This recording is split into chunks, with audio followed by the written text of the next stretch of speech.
बिस्मिल्लाहिर्रहमानिर्रहीम। अगर आपको मैथ नहीं आता और आप मैथ में खुद को बेहतर बनाना चाहते हैं, इंप्रूव करना चाहते हैं, तो आपने बिल्कुल सही वीडियो का इंतखाब किया है। आज की वीडियो में आपके साथ 5 ऐसे तरीके शेयर करने वाला हूं। अगर आप इन मेथड्स पे अमल कर लेते हैं तो आप मैथ के एक्सपर्ट बनने में कामयाब हो जाएंगे।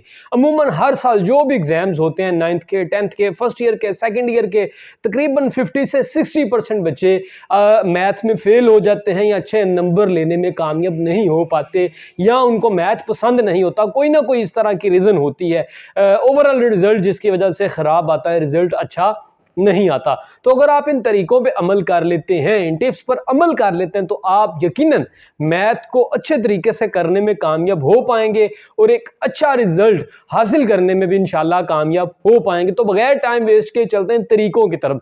सबसे पहले नंबर पर जो काम आपने करना है वो ये है कि अपने माइंड में ख्याल रखें कि खुद को ये कहना बंद कर दें कि मुझे मैथ नहीं आता।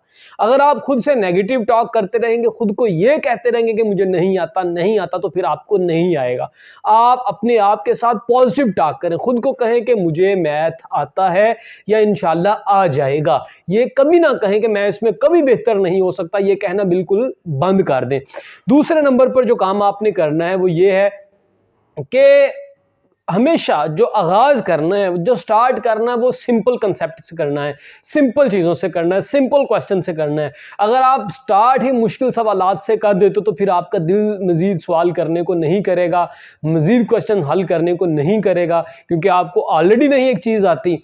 और दूसरे नंबर पर आपने जो आगाज़ किया वो इस तरह के क्वेश्चन से किया है कि जो आपसे हो नहीं रहा, तो फिर आप किताब बंद करोगे और छोड़ दोगे। इसलिए आपने देखना है इस एक्सरसाइज का, इस चैप्टर का जो सबसे आसान सवाल है, सबसे पहले नंबर पर मुझे वो करना है। इसके बाद जो काम आपने करना है, आप कोशिश करो कि बेसिक कंसेप्ट्स को सबसे पहले नंबर पर क्लियर करो।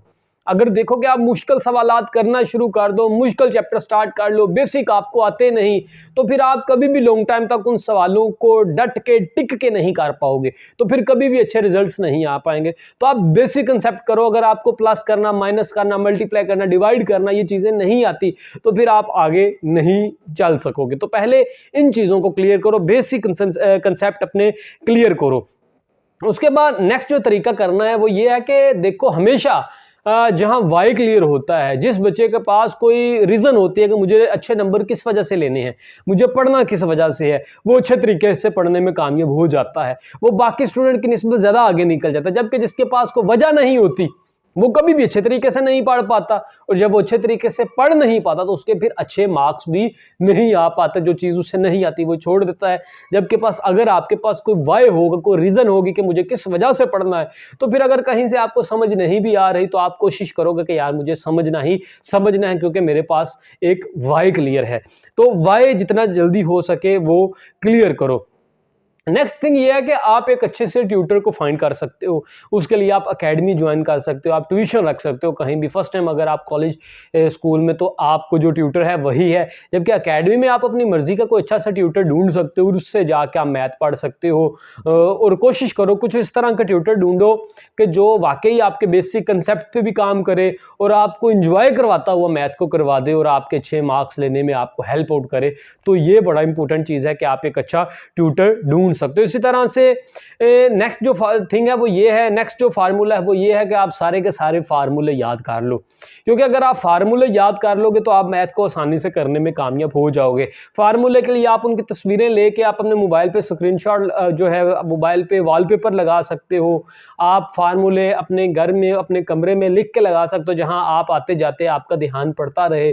तो उससे आप यह बार बार फार्मूले रिपीट होंगे और उससे ये फ़ायदा होगा कि आपको फार्मूले याद हो जाएंगे। जब फार्मूले याद हो जाएंगे तो फिर इंशाल्लाह क्वेश्चन हल करने आसान होंगे और फिर रिजल्ट भी अच्छा आएगा। एक चीज़ याद रखना कि अपनी कंसिस्टेंसी को मेंटेन लाजमी आपने रखना है मैथ के लिए।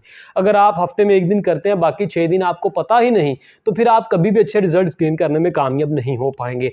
आपने पूरा हफ्ता, पूरा महीना, पूरा साल डेली बेसिस पर प्रैक्टिस मैथ को करना है। चाहे आप आधा घंटा करें, 1 घंटा करें, आपने डेली बेसिस पर प्रैक्टिस करना है, क्योंकि प्रैक्टिस मेक्स मैन परफेक्ट, कि प्रैक्टिस ही आदमी को बेहतर बनाती है। तो आप जितनी ज़्यादा प्रैक्टिस करेंगे बार बार, उतने ही आपके रिजल्ट्स भी बेहतर होना शुरू हो जाएंगे। आपके माइंड को बार बार कमांड जाएगी, आपके माइंड को पता चलेगा कि यार ये चीज़ मुझे करनी ही करनी है, इसकी मुझे समझ आ रही है। तो ये कुछ तरीके थे, अगर आप इन पर अमल कर लेते हैं, अगर तो किसी पॉइंट की समझ नहीं आई तो रिपीट करके वीडियो को रिवाइंड करके दोबारा देखें और इन तरीकों को समझें, अंडरस्टैंड करें और अपनी जो है प्रैक्टिकली अप्लाई इनको करें। इंशाल्लाह अच्छे रिजल्ट्स आपके आएंगे। मिलते हैं नेक्स्ट वीडियो में। अल्लाह हाफिज़।